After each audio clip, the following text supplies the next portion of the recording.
आदिवासियों का इतिहास के बारे में बहुत सारे आदिवासियों का और कोई भी गैर आदिवासी हो उनको बहुत कम इतिहास के बारे में पढ़ाया जाता है या तो जानकारी दिया जाता है। तो सर से बात करने के लिए मेरे साथ हैं अभी मुर्मू एजुकेशन सेंटर के टीचर हैं। उन्हीं से बात करेंगे कि आदिवासियों का थोड़ा इतिहास के बारे में, CNT के बारे में, यह है छोटा नागपुर टेनेंसी एक्ट के बारे में जानेंगे। इसके बारे में सर थोड़ा अपना परिचय दीजिए। सबसे पहले मैं अपने परिचय दूं। इससे पहले मैं जिसने इस मुकाम तक या भारत प्रदेश के जितने भी लोग हैं इस मुकाम तक जो पहुंचाए हैं उनको सबसे पहले मैं कोटि कोटि प्रणाम करता हूं। आपके चैनल के माध्यम से मैं उनको प्रणाम करता हूं। साथ ही आपकी चैनल के माध्यम से महामानव बाबा साहब भीमराव अम्बेडकर को मैं कोटि कोटि प्रणाम करता हूं। मैं Uday Murmu sir, Murmu education centre Delhi से आज इस मुकाम तक जो भी मैंने हासिल किया है, क्योंकि अगर मेरे लिए बाबा साहब नहीं होते तो आज मैं इस मुकाम तक नहीं पहुंच सकता। सर क्या कारण है सर, जैसे CNT SPT जो कानून बना हमारे झारखंड में, या तो कहीं भी और इस तरह का शायद हो सकता है, हमको उतना नहीं मालूम है, झारखंड के बाहर हो सकता है CNT, क्या कारण है सर CNT बनने का, CNT जमीन बनने का? श्याम जी बहुत अच्छी क्वेश्चन आपने किया, सवाल किया। CNT एक्ट क्या है, CNT एक्ट बना क्यों, CNT एक्ट से यहाँ के लोगों को क्या सुविधाएं प्राप्त हुई। जैसे मैं आपको बता दूं, CNT एक्ट जो बना ये यहाँ के आदिवासियों के लिए एक भूमि संरक्षण कानून बनी। ऐसा इसलिए हुआ क्योंकि आप पुराना इतिहास को जब आप देखते हैं तो पुराना इतिहास में कहीं ना कहीं यहाँ के लोगों को, यहाँ के मूल निवासियों कहीं ना कहीं किसी भी हर तरह से सामाजिक व्यवस्था के अनुसार आप देखें, राजनीतिक अवस्था के अनुसार देखें, आर्थिक अवस्था के अनुसार आप देखें, यहाँ के लोगों को शोषण किया गया। और इस अवस्था को देखते हुए अंग्रेजों ने CNT एक्ट यानी कि छोटा नागपुर काश्तकारी अधिनियम 1908 को लागू किया गया है। तो जी, तो मैं आपको बता दूं, ये जब अंग्रेज ने भारत में 1600 में प्रवेश किया ईस्ट इंडिया कंपनी के रूप में, तो उन्होंने सबसे पहले भारत के भूमि पर सबसे पहले जो युद्ध किया वो 1757 के प्लासी के युद्ध, और 1757 के प्लासी युद्ध में उसने यहाँ के नवाबों को उसने पराजित किया, जिसके कारण फिर से उसने इस युद्ध को प्रारंभ रखा जो बक्सर के युद्ध से, युद्ध के नाम से जाना जाएगा, वो 1764 की है। वहीं से हमारे यहाँ की जो जमीन है वो जमीन को अपने अंदर लाने का प्रयास किया। ठीक है, उसने सबसे पहले बंगाल, बिहार, उड़ीसा में दीवानी को समाप्त करके अपने अंदर सारा जमीन की, ठीक है, चीजों को अपने अंदर लाया और 3 तरह के हमारे पास व्यवस्था को बनाया उसने। और 1792-93 में देखा जाए तो उसने अस्थायी बंदोबस्ती बनाया। ठीक है, जिसके कारण जो जमीन थी उनके अंदर चला गया मोटेशन करके। दूसरी उसने बनाया रैयत वाले बंदोबस्ती, तीसरा उसने बनाया महल वाले बंदोबस्ती। ठीक है, और वहां पे बनाने के बाद यहाँ के जो लोग थे, राजा थे, ठीक है, वहां के लोगों के द्वारा एक क्षेत्र उनको दे दिया गया कि आप इस क्षेत्र के टैक्स को वसूलना है। ठीक है, जमींदार आप कह सकते हैं, ठीक है, आपका जागीरदार कह सकते हैं। उन लोगों ने जब टैक्स वसूलने प्रारंभ किया तो कहीं ना कहीं उन लोगों के बीच भी ये एक वार्तालाप बुनियादी होने के कारण टैक्स इतना ज्यादा बढ़ गया, जिसके कारण यहाँ के लोगों के जमीन पूरी तरह से नीलामी कर देना प्रारंभ कर दिया। जब नीलामी करना प्रारंभ कर दिया, जिसके कारण बहुत सारे संथाल विद्रोह, आदिवासी विद्रोह हुए हमारे देश के अंदर, झारखंड के अंदर, देश के अंदर आप देख सकते हैं। ठीक है, तो राजा लोग जो था किस कैटेगरी के था? वर्तमान समय में अगर देखा जाए कैटेगरी भी हमारे संविधान के अनुसार तो दिया हुआ है सर, किस कैटेगरी के था उसमें? जी, उन समय में राजाओं का जो अवस्था थी, ब्रिटिश गवर्नमेंट के तहत उनको एक बड़ा सा क्षेत्र दिया जाता था, जिसके कारण उनके अंदर जमीन ज्यादा हुआ करता था। ठीक है, जमीन ज्यादा हुआ करता था और वो जमीन को लोग क्या करते थे, छोटे किसानों को देते थे और वहां से वो लोग टैक्स वसूल करते थे। ठीक है, उन लोगों को हम लोग राजा कहते हैं। आज हमारे देश के अंदर राजतंत्र जैसी ही खत्म हुई तो राजा राजवाड़ी भी अब समाप्त हुई। सर तो जिस समय इस तरह का युद्ध हुआ सर, तो सिर्फ आदिवासियों को क्यों दिया गया सर? सीएलटी एक्ट को क्यों बनाया गया? इसलिए तो गैर आदिवासी भी था सर, एससी भी था, ओबीसी भी था। बहुत अच्छा। इस सीएलटी एक्ट को क्यों यहाँ के आदिवासियों को, एससी एसटी को ही दिया गया? ठीक है, सिर्फ आदिवासियों को नहीं, एससी को भी इसका लाभ मिली है। शेड्यूल कास्ट आपको जाते हैं, शेड्यूल ट्राइब जो आते हैं, ठीक है, दोनों को मिला है। कारण यहाँ था कि झारखंड को अगर आप देखें तो झारखंड प्रारंभिक काल से ही खनिज संपदा, वन संपदा से परिपूर्ण था। यहाँ के जो आदिवासी लोग थे वो जंगल के कई छोटे से जगह पर वहां के जंगल को काट करके अपना जीवन यापन करते थे। आज भी खेती करते थे। आज भी आप देख सकते हैं भारत के अंदर या तो झारखंड के अंदर अभी भी बहुत सारे लोग अभी जंगल झाड़ी में रहते हैं। ठीक है, तो कारण क्या था यहाँ पे विद्रोह होने का और झारखंड में ये सीएलटी एक्ट लागू होने का? क्योंकि आदिवासी या एससी जो कैटेगरीज हैं, अभी भी आप देखोगे पूरी, आप झारखंड में आप सर्च कर सर्वे करो या भारत के अंदर आप सर्वे करो तो कहीं ना कहीं इस कैटेगरीज के जो लोग हैं आज भी बहुत पिछड़ेपन है। तो उस समय भी बहुत पिछड़ेपन था। अगर पिछड़ेपन लोग खुद वो क्या खाएगा, आज कल क्या खाएगा, उनके बच्चे के लिए क्या व्यवस्था है, उनको खुद समझ में नहीं आ रही थी। ऊपर से टैक्स इतना सरकार के द्वारा जो लादा गया था, जिसके कारण वो टैक्स देने में असमर्थ होता था। जब असमर्थ होता था तो ब्रिटिश गवर्नमेंट और यहाँ के राजा राजवाड़ों के साथ में ही उन लोगों का जमीन को नीलामी में लगा दिया जाता था। मैं आपको स्टोरी बता दूं कि जब झारखंड में सिंहभूम की तरफ से अंग्रेज का आगमन, ये बात होती है आपका 1767 ईस्वी। ठीक है, 1767 ईस्वी में जब सिंहभूम की तरफ से ब्रिटिश गवर्नमेंट झारखंड के अंदर प्रवेश करती है तो वहां का एक राजा हुआ करता था जगलन ढाल। ठीक है, तो जगलन ढाल के जमीन में भी उन लोगों ने टैक्स लागू कर दिया। ठीक है, उसमें भी उसने अपने दीवानी स्टेप प्रारंभ कर दिया। तो जब उनके अंदर इतना व्यवस्था नहीं है, आप टैक्स को इतना बढ़ा चढ़ा कर देना प्रारंभ कर दिया, वसूलना प्रारंभ कर दिया, तो अंततः उनको लड़ना पड़ा। 1767 ईस्वी को आप देखेंगे तो जगन्नाथ ढाल ने अपनी सिंहभूम क्षेत्र में पहली लड़ाई झारखंड में आदिवासियों को लड़ाई। इस लड़ाई के अंतर्गत आप देखेंगे ये लड़ाई 10 साल तक उसने लड़ा है। लेकिन एक चीज आपको समझना होगा, जहां तक मेरा नॉलेज है, कि जितना भी लड़ाई लड़ी गई है ये सामाजिक रूप से, आर्थिक रूप से और राजनीतिक रूप से लड़ी गई है। ठीक है, 3 स्टेप आपको जानना ही पड़ेगा। जब आप इतिहास को खंगालोगे तो आपको 3 स्टेप हमेशा मिलेगा, चाहे वो कोई भी लड़ाई हो, चाहे वो कोई भी भारत के अंदर, झारखंड के अंदर कोई भी लड़ाई हो, वो 3 स्टेप में लड़ाई लड़ी गई है। क्योंकि ऐसी अवस्था उन लोगों ने बनाई। ब्रिटिश गवर्नमेंट यहाँ आने के बाद उसने आया क्यों था? व्यापार करने आया था। सिंपल सी बात है। जब उसने देखा भारत के अंदर इतना खनिज संपदा है, सारा संपदा को अपने अंदर हड़पने लाने के लिए उसने क्या किया, एक षड्यंत्र किया और षड्यंत्र के तहत भारत को उसने बुला बनाया। एक षड्यंत्र की तरह भारत को उसने बुला लिया। इसमें जो उनको जो साथ दिया है, तकरीबन आप देखेंगे कि यहाँ के लोगों ने उनको साथ दिया है और जिसके कारण भारत को उनको कब्जा करने में सक्षम रहा। सर ये जो सीएलटी का जो एक्ट जो कानून बना, वो कैसे तैयार हुआ सर?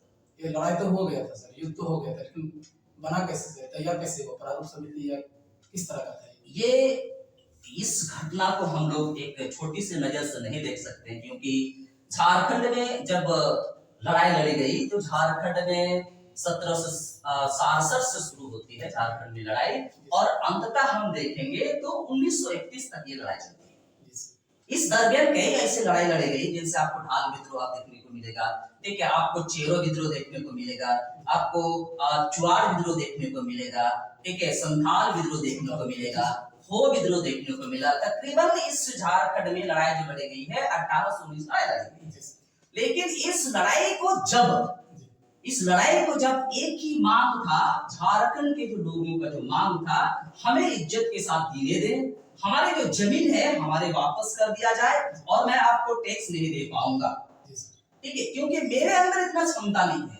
हम एक तो जल जंगल में रहते हैं, ठीक है, हमारे पास भोजन के लिए छोटे बहुत जो हम लोग खेती करते हैं, उस खेती में भी आप इतना टैक्स लागू कर देंगे तो मैं खेती कैसे करूंगा, ठीक है। दूसरी ओर कहते हैं कि हमारा जीवन यापन का अवस्था उस समय क्या था, हम जंगल में रहते थे, ठीक है, आज भी बहुत सारे लोगों को आपको देखने को मिलेगा जंगल में रह रहे हैं। तो उस समय में या तो लोग कंदमूल इकट्ठा करता, आज भी देहात में आप जाओगे, सुदूर ग्रामीण क्षेत्र में आप जाओगे, आज भी लोग पत्तल बनाता है, ठीक है, सखुआ का पत्ता से पत्तल बनाता है, उसको बेचता है, दातून बेचता है, ठीक है, बहुत सारा ऐसे काम करते हैं। क्यों ऐसा है? पिछड़ी होने के कारण, ठीक है, सामाजिक पिछड़ी कहा जा सकता है और शिक्षा से पिछड़ा कहा जा सकता है। तो उन समय में जब उनको नहीं समझ में आ रहा, तो अंतिम अवस्था उनके पास था, हमको लड़ना ही है, ठीक है। इस लड़ाई को लड़ने के दरमियान ही जब अंग्रेज अधिकारी को यहाँ पे समझ में आती है कि इसका जो मांग है सत्य है, आपको 1855 की लड़ाई को देखिए, दामिनी कोह एक जमीन का नाम है,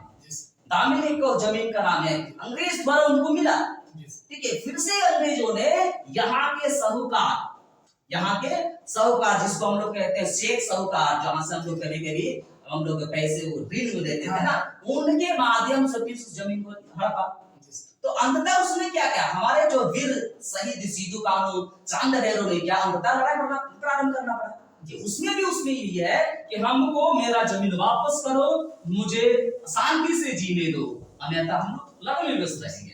तो इस दरमियान उसने जब हकमैन एक अंग्रेज अधिकारी का नाम होता है, एक आपका फादर कंस्टेंट होती है, उन लोगों के बीच में एक वार्तालाप होती है, और वार्तालाप होने के बाद जब उनको समझ में आता है कि इन लोगों का जो लड़ाई है बिल्कुल सही है, बिल्कुल सही है, अगर किसी के अंदर हम मारना काटना शुरू कर दे तो वो भी कुछ न कुछ करेगा, ये अवस्था है हमारी, ठीक है। तो उन दोनों ने, ठीक है, एक प्रारूप तैयार किया, और प्रारूप तैयार करने के बाद, ठीक है, उसने ब्लूप्रिंट जो दिया है वो हाफमैन दिया है, ठीक है, हाफमैन दिया है। और ये कंप्लीट ये प्रारूप तैयार करने के बाद कंप्लीट ये कब तैयार हुआ, ये तैयार हुआ 11 नवंबर 1903 ईस्वी में, 11 नवंबर 1903 ईस्वी में जब पूरी तरह से प्रारूप खत्म कर लिखित खत्म हो गया, तो अंततः 1908 में ये लागू कर दिया गया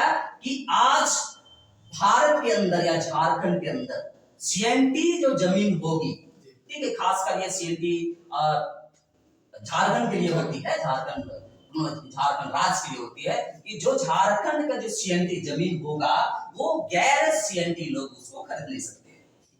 यह अवस्था उन लोगों ने हम लोगों को दिया, ठीक है, कि गैर आदिवासियों को जमीन गैर आदिवासी नहीं खरीद सकते हैं, ठीक है, आदिवासी तो आदिवासी खरीद सकता है, लेकिन इसमें भी एक कानून उसने बना दिया कि अगर आप क्या कारण है कि आदिवासियों का जमीन गैर आदिवासी खरीद नहीं सकता, कोई तो कारण होगा सर। जी बिल्कुल, आदिवासियों का जमीन गैर आदिवासियों नहीं खरीद सकता है, क्योंकि उस समय में ऐसी व्यवस्था बनाई हुई थी ना कि छोटी सी रकम के लिए बड़ा सा जमीन उन लोगों ने लूट लिया, ठीक है। अगर लिखित रूप अगर बना के चला जाता कि लिख सकता है, दे सकता है, तो कहीं ना कि आज हमारे पास जो भी जमीन बची हुई है वो गैर आदिवासी लोग इसको हड़प लेते तो पहले से उन लोग का था, उसमें कोई दो राय नहीं है। तो उसने ये सोचा अगर इन लोग को ऐसा करके देंगे तो कहीं दिक्कत होगा, इसलिए उसने नहीं दिया।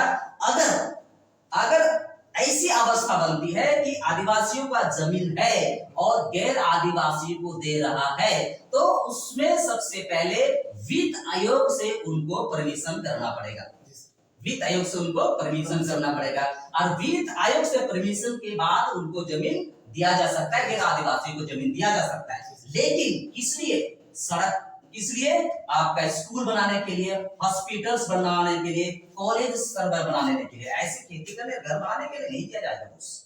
ठीक है, अगर उसमें भी ये कानून उसमें लिखा गया है कि अगर गैर आदिवासियों का जमीन गैर आदिवासियों ने आदिवासियों को जमीन को होता है ना कि धोखे से छल कपट करके दिया है, गलत तरीके से उसने अर्जन किया है, तो फिर से उस जमीन को आदिवासियों को स्वाता हो जाएगा। ये कानून में लिखी हुई है। सर वर्तमान में देखा जाए तो झारखंड में है, लेकिन कितना जिलों में है वो अभी वर्तमान में सीएमटी जमीन? श्याम जी, मैं आपको बता दूं कि हमारे झारखंड में 5 प्रमंडल है। ठीक है, पहला प्रमंडल आप वो देखेंगे तो उत्तरी छोटा नागपुर, दक्षिणी छोटा नागपुर, कोल्हान हो गया, पलामू हो गया और आपका संथाल परगना हो गया। कुल मिला के ये 4 प्रमंडल में लागू है। 4 प्रमंडल के अंतर्गत आप देखेंगे जैसे पलामू प्रमंडल में 3 जिला है। ठीक है, गढ़वा है, लातेहार है और पलामू है। ठीक है, वहां पे लागू है।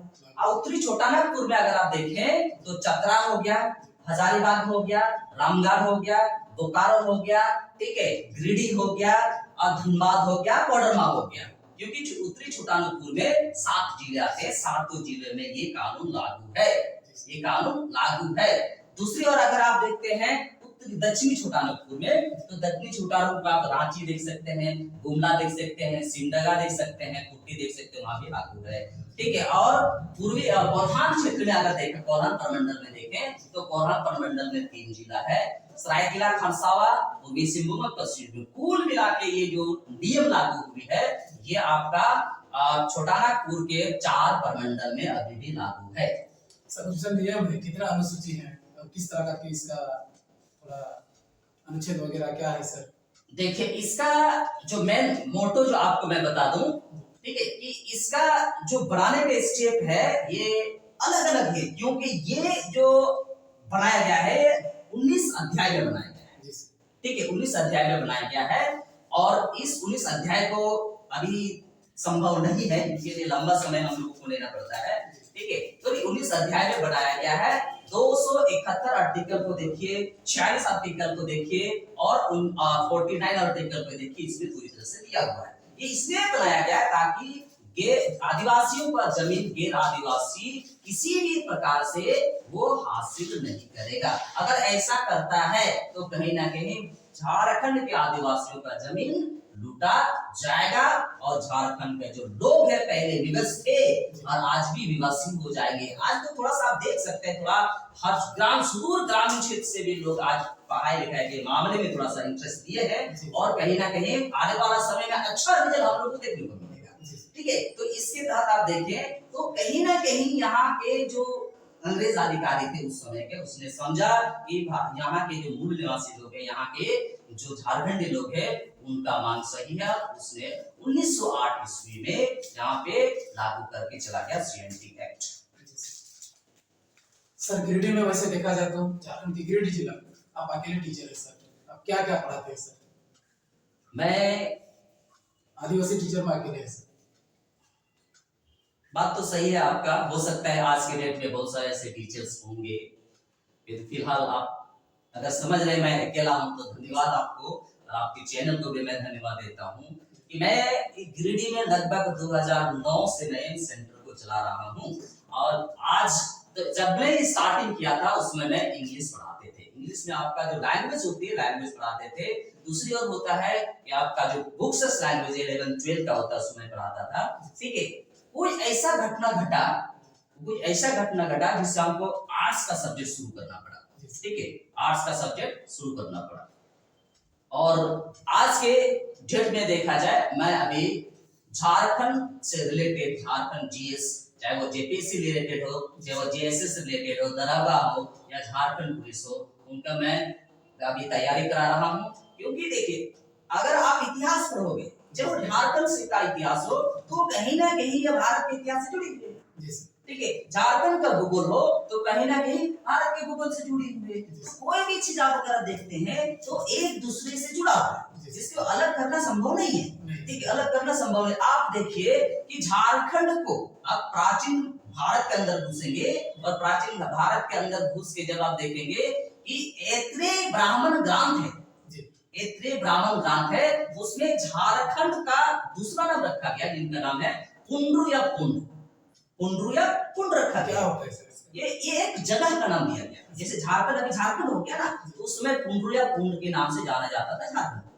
ठीक है, दूसरी ओर देखेंगे ऋग्वेद, आपको देखिए ऋग्वेद में ऋग्वेद टिकेट पढ़ने से आ गया है, वायु पुराण आप देखिए वायु पुराण मुरण कहा गया है। तो इस तरह से कहीं ना कहीं भारत की इतिहास और झारखंड की इतिहास एक दूसरे से जुड़ी हुई है, इसको अलग करना संभव नहीं है। तो मैंने जब देखा कि आज ऐसा क्यों, ऐसा नहीं हो सकता हम लोगों से, क्यों हम लोग झारखंड के जो लोग हैं, झारखंड जेपीएससी या जेएसएससी निकालने में हम लोग असमर्थ है, क्यों ऐसा है? तो इस अवस्था को देखते हुए हमने जेपीएससी का बैच शुरू कर दिया।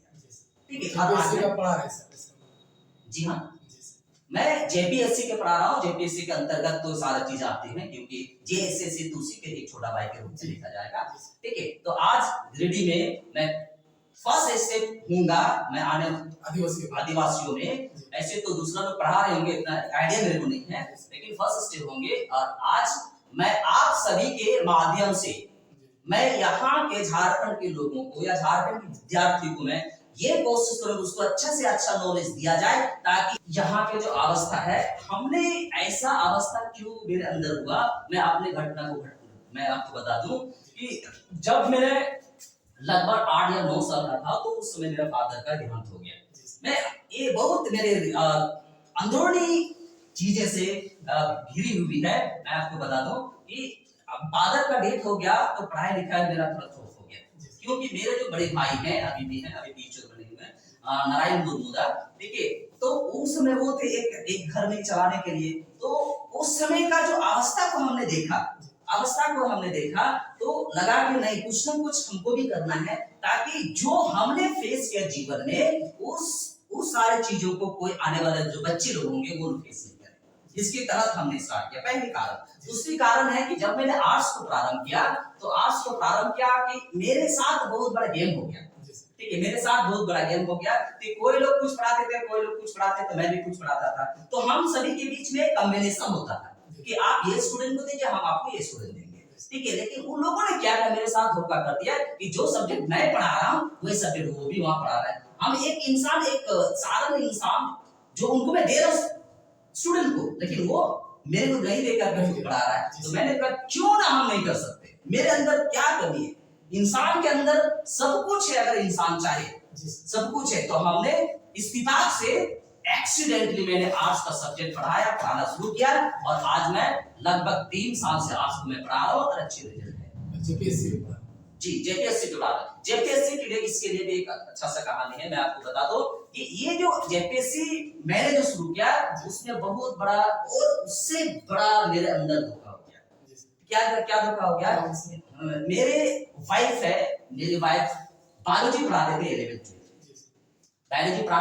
12th की।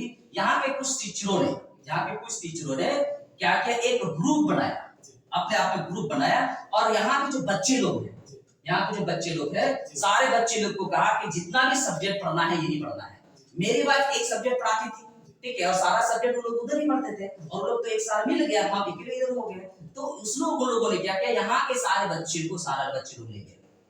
तो सारे बच्चे लोग को ले गया, तो हम क्या करें? तो चलो ठीक है, मेरी वाइफ बोले क्या करना चाहिए इस अवस्था में? जो कोई बात नहीं, ऊपर वाला है हमारे साथ, अगर हमारे पास नॉलेज है तो बहुत कुछ हम हासिल कर सकते हैं। तो मैंने सोचा कि गिरिडीह में जो चीज नहीं हो रही है, गिरिडीह में जो चीजों के पढ़ाई नहीं हो रही, उस चीजों को मैं प्रारंभ करूंगा। और इस इत्तेफाक से मैंने आज सभी बच्चे को जो मैं पढ़ा रहा हूँ जेपी से मैंने प्रारंभ किया। बहुत बड़ी घटना है हमारी। ऐसी भी अवस्था होती है चीजों के अंदर, इस देश के अंदर, इस राज्य के अंदर, इस गिरिडीह के अंदर ऐसी चीजें होती है, जिसके कारण आज मैंने जेपीएससी शुरू किया। और आपके चैनल के माध्यम से मैं झारखंड के तमाम विद्यार्थियों में ये आगाह करना चाहूंगा कि आप मेरे YouTube चैनल को देखिए, मुर्मू एजुकेशन सेंटर गिरिडीह आपको बेहतरीन नॉलेज प्राप्त करने के लिए, प्रदान करने के लिए आपके समक्ष हमेशा तत्पर रहूंगा। बाबा साहब अम्बेडकर ने कहा था कि जो पढ़ेगा वो दहाड़ेगा, मतलब जो शिक्षा ग्रहण करेगा वो बोलना सीखेगा, और वो बोलेगा, समाज के बारे में बोलेगा। इसी तरह ही आदिवासी भी अब धीरे धीरे पढ़ने लगा है। वो ये जो सर है हमारे मुर्मू सर, ये अकेले आदिवासी सर गिरिडीह में, जो जेपीएससी भी पढ़ाते हैं और आर्ट्स का सब्जेक्ट भी पढ़ाते हैं और इंग्लिश का स्पोकन भी पढ़ाते हैं। चैनल को सब्सक्राइब कीजिए और कमेंट करना, शेयर करना भी ना भूलिए। और आप लोग भी चैनल को देखते रहिए। और सर का यूट्यूब चैनल है मुर्मू एजुकेशन सेंटर, वो भी चैनल है, उसको भी सब्सक्राइब करें। धन्यवाद, शुक्रिया सर हमसे बात करने के लिए। धन्यवाद आप सभी को। जी सर।